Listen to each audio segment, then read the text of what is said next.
What's up, ladies and gentlemen? My name's Afan, and today we are going to take a look at some losses in the World Cup, specifically by 10 wickets exactly. Now, that includes the ODI World Cup and T20 World Cup both. Without any further ado, let's start the video. For this, we're going to have to go all the way back, way back, when dinosaurs still existed.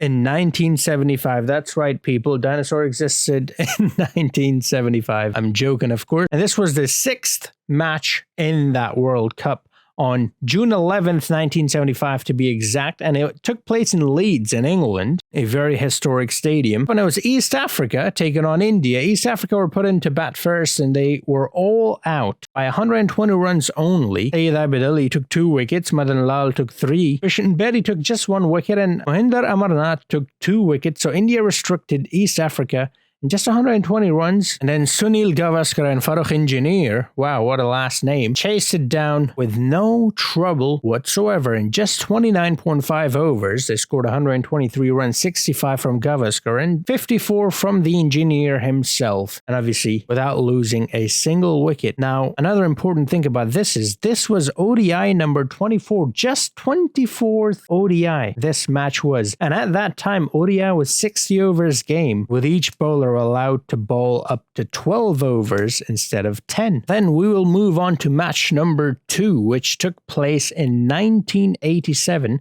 just a few years after the last 10 wicket victory. This was the 24th match in this Prudential World Cup. June 20th, 1983 is the exact date, and this one was in Birmingham, again in England. This was between Zimbabwe and West Indies. Zimbabwe won the toss and elected to bat first, and they scored 171 runs, the highest run scorer being Kevin Curran. 62 runs he scored of 92 deliveries. Again, this was the 60-over World Cup. ODIs were 60 overs still. Malcolm Marshall took 2 wickets. Joel Garner took 2 as well. Wayne Daniel took 3 wickets. And Viv Richards, we've known him all these years for his batting. Well, he's taking 3 wickets here as well. And then the Windies replying with Desmond Haynes and Fouad Bacchus, I believe that's how you say his name, opening the batting. And they chased it down in just 45.1 overs. Remember, this is a total of 60 overs, so they had plenty of overs still remaining at the end. Scored 172 runs, 88 from Desmond Haynes and 80 from Fouad Bacchus. And no wickets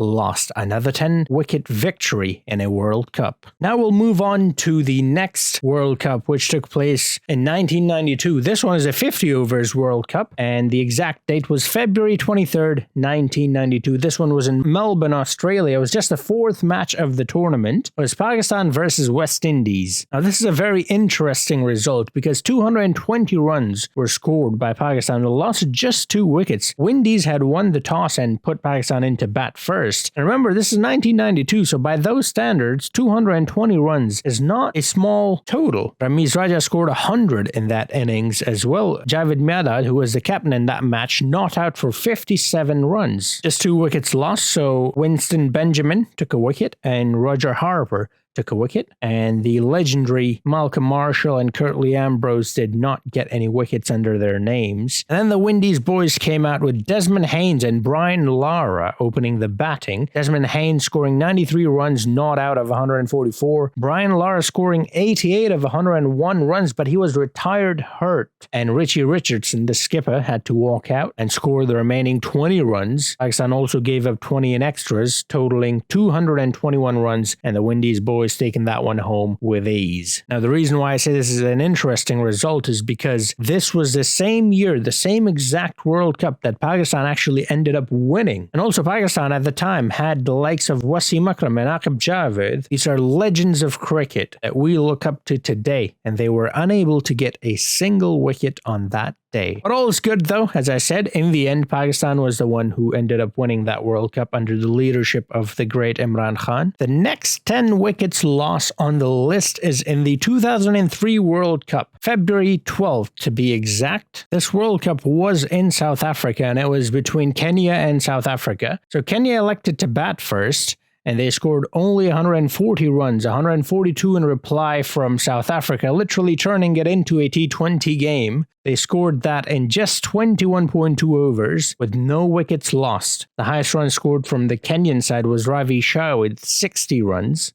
Sean Pollock took 2 wickets, Makar Ntini took one for Nicky Boye, and Lance Klusner, the legendary all-rounder, took 4 wickets in that game. And it was then down to Gary Kirsten and Herschel Gibbs to chase it down. And like I said, they made it look like a day in the nets. 87 from Gibbs, 52 from Kirsten, 142 runs, no wickets lost. 21.2 overs. Now that's quite a dominant performance. The next 10 wickets lost is in the same exact World Cup in 2003. The next day, February 14th, this time it's Bangladesh and Sri Lanka, the 2 Asian sides. Bangladesh only managing to score 124 runs. This was after Sri Lanka put them in to bat first. Highest run scorer was Alok Kapali with just 32 runs. Minda Vas was the pick of the bowler there. 6 wickets he took. A wicket for Elhara Fernando and 3 for Mathaya Muralidharan. Sri Lanka came out to bat, scored 126 runs. It was Marwan Atapattu and Sanat Jayasuriya, who was the captain at the time. Jayasuriya scored 55 runs and Atapattu scored 69, the cheeky 69, and they chased it down without a sweat. 21.1 overs, turned it into a T20 without any wickets lost. Easy does it. The next game is again in the same exact World Cup, and it's Bangladesh yet again. This time they're going up against the home side South Africa. South Africa won the toss and they elected to field first. Bangladesh came into bat and scored just 108 runs, with the highest runs scored by the skipper himself, Khalid Mashood, 29 runs. Sean Pollock got 2 wickets, Makar Ntini got 4, Andrew Hall got a couple of wickets and a wicket for Zindeki as well. So a very good bowling performance overall, team performance, Makar Ntini being the pick of the bowlers. And then Herschel Gibbs and Gary Kirsten, as they did previously, once again opened the batting for their nation and absolutely dominated in just 12 overs. They chased it down, scored 109 runs without any wickets lost. 49 for Herschel Gibbs, missing out on his 50 by just 1 runs. And Gary Kirsten just getting over the line in 52 runs. 8 extras. It's a second 10-wicket win for South Africa and a second 10-wicket loss for Bangladesh. Things are not looking too good for Bangladesh at the moment. Well, things are not getting any better for Bangladesh because the next match is in the 2007 World Cup. To be specific, March 31st of 2007. This is in the North Sound Stadium, the 29th match of this World Cup, and Bangladesh is going up against Australia. Australia put Bangladesh into bat first, and this game was reduced to a 22-over game. Bangladesh scored 104 with a loss of 6 wickets, 2 wickets for Nathan Bracken, 3 for Glenn McGrath, 1 for Sean Tate. This also was my first ever World Cup that I saw live. I wasn't old enough for the other ones. But then the Aussies come out and Adam Gilchrist and Matthew Hayden, the 2 lefties, opened the batting. Gilchrist, the wicket-keeping opener, got 59 and Matthew Hayden got 47 runs of 39 deliveries, 106 runs in 13.5 overs. A very dominant performance from the golden Australian side. I say golden Australian side because this 2007 World Cup was a very special one for the Aussies. Not only did they get a 10-wicket win here against Bangladesh, but they went on to win every single match they played in that World Cup. Yes, that's right, people. Australia was the undefeated, undisputed champion in 2007 World Cup. And not only that, but this was also the 3rd consecutive World Cup that Australia won. They started in 1999 winning the final against Pakistan, then 2003 winning the final against India, and then finally in 2007 the final was against Sri Lanka. And like I said, they did not lose a single game in the 2007 World Cup. So they won 3 World Cups in a row. And then the last World Cup, 2007 World Cup, they did not lose even 1 game. Now that's a dominant era, the golden era. And from that, we will then move on to the next World Cup, which was in 2011. This World Cup took place in India. This match was just the second match of this World Cup in Chennai. February 20th of 2011, it was Kenya versus New Zealand. Kenya won the toss and chose to bat first, and boy was that a horrible decision because they all got out for the cheeky 69. They're legends for all getting out on 69. To this day, you cannot convince me otherwise. This was planned. They wanted to get out on 69 runs, with the highest runs actually shared between 2 batsmen Rakib Patel and Seren Waters, 16 each. Tim Southee got 3 wickets, 4 for Hamish Bennett and 3 for Jacob Oram. And the Kiwis came out with Martin Guptill and Brendan McCullum, the wicket-keeping opener, the ballistic opener he was. And in just 8 overs, they scored 72 runs, 39 from Guptill and 26 from McCullum, who later went on to become the captain of the New Zealand as well. So that's 2 10-wicket losses now for Kenya, and first ever 10-wicket victory for New Zealand. Now, speaking of New Zealand, the next match is in the same exact World Cup, 2011 World Cup in Ahmedabad. This was the 18th match in Group A, March 4th of 2011. This was against Zimbabwe. So Zimbabwe chose to bat first, similar to Kenya, and they met a very similar fate to Kenya. 162 runs all out, with the highest run scorer being Brendan Taylor, the opener, with 44 runs, missing out on just 6 runs for his 50. Kyle Mills got 2 wickets, Tim Southee got 3,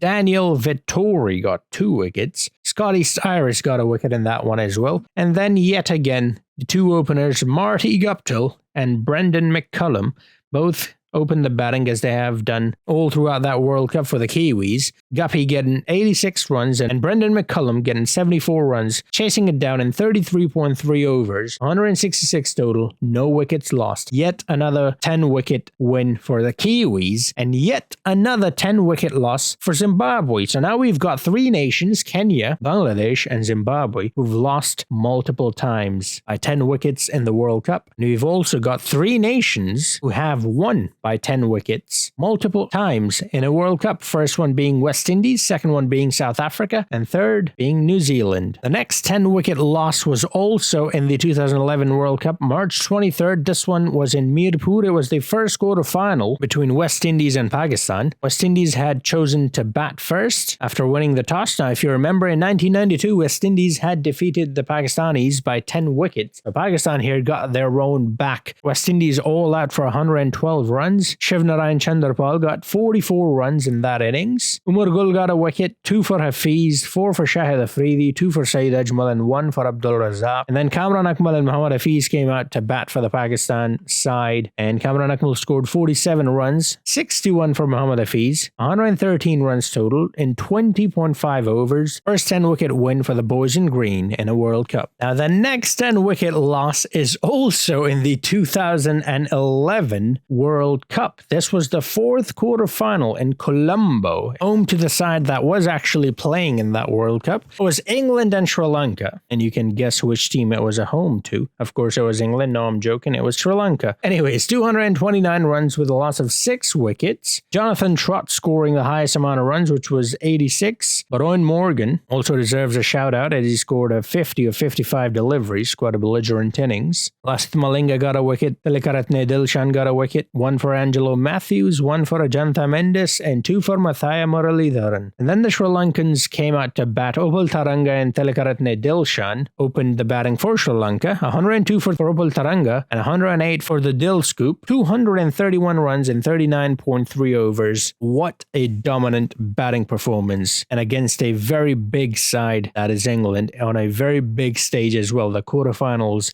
of the World Cup. Now we have another team winning multiple 10 wickets game in the World Cup. Sri Lanka have joined that club as well. The next game was in the 2019 World Cup in Cardiff, Wales, the 3rd match of the tournament, June 1st to be exact. Sri Lanka and New Zealand. New Zealand are really trying to top this leaderboard. They've got another 10-wicket victory in a World Cup. New Zealand won the toss and chose to field first. Sri Lanka came out to bat and scored 136 runs. Highest run scorer being Karun Ratne, who was also the captain, 52 runs he scored, and 3 wickets for Matt Henry, 1 for Trent Bolt, 3 for Lockie Ferguson, 1 for Colin de Granholm. James Neesham got a wicket, and Mitch Santner got 1 as well. Guppy and Munro came out to bat for the Kiwis in reply. Guppy got 73 of 51 deliveries, 58 of 47 for Colin Munro, 137 runs in 16.1 overs, and that was that. No wickets lost, and at a run rate of 8.7, that's quite a victory. victory. Now, this was also the same World Cup where New Zealand then went on to go to the final, played against England, and lost by the barest of margins. Next, we have a T20 World Cup match. It was very recent, October 24, 2021. It took place in Dubai. It was a 16th match of the tournament, and it was in Group 2. And it was quite a heated game, as it always is when these two sides meet. It was India versus Pakistan, the biggest rivalry in cricket. A thing to keep in mind about this game is that this is a very, very important and historic game for Pakistan and India. Reason being, despite the fact that Pakistan have won more matches overall against India, Pakistan have never managed to win a game against India in the World Cup. Every single time these two teams have faced off, India have got the better of Pakistan. That was until this day. Pakistan won the toss, elected to field first. India came out to score 151 runs with a loss of 7 wickets. That's in 20 overs. Remember, this is a T20 World Cup, with the highest run scorer being Virat Kohli, the captain at the time, 57 runs of 49 deliveries, and Rishabh Pant playing a very important supporting role as well. Shaheen Shah Afridi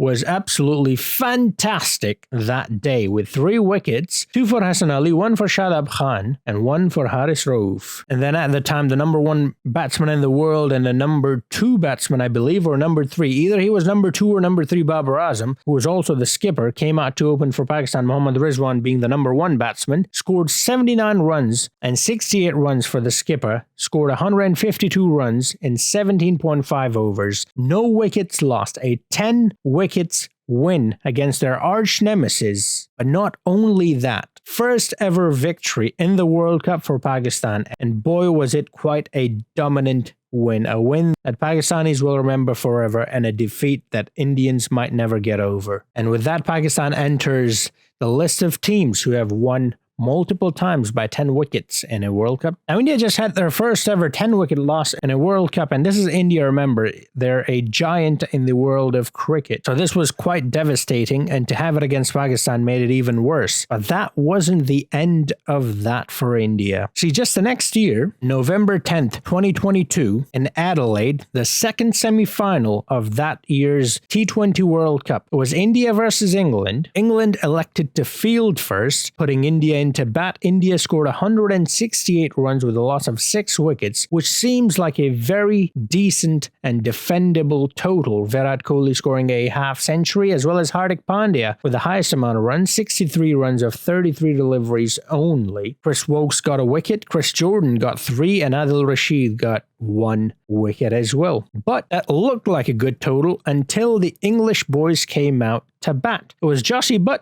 the skipper and wicketkeeper, alongside Alex Hales, who had made his comeback into the English side after a long time. He had a point to prove, and boy did they prove a point. With 80 runs from Josie Butt and 86 runs from Alex Hales, they finished the game off having scored 170 runs in just 16 overs, going at 10.62 run rate. No wickets lost. Absolute carnage.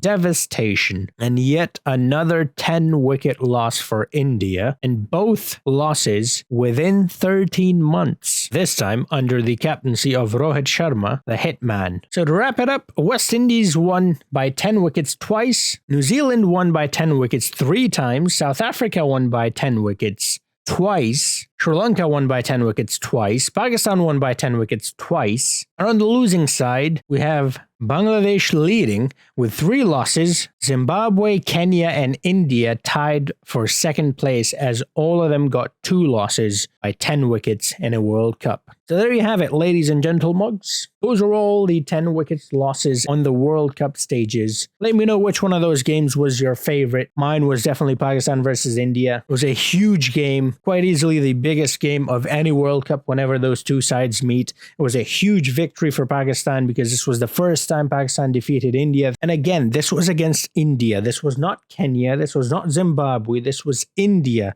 a giant in the world of cricket. And obviously on that similar logic, England versus India being a close second for me. Let me know which one was yours. And I hope you enjoyed the video. If you did, do drop a like, subscribe if you're new to the channel. And I'll see you in the next video. Until then, have a nice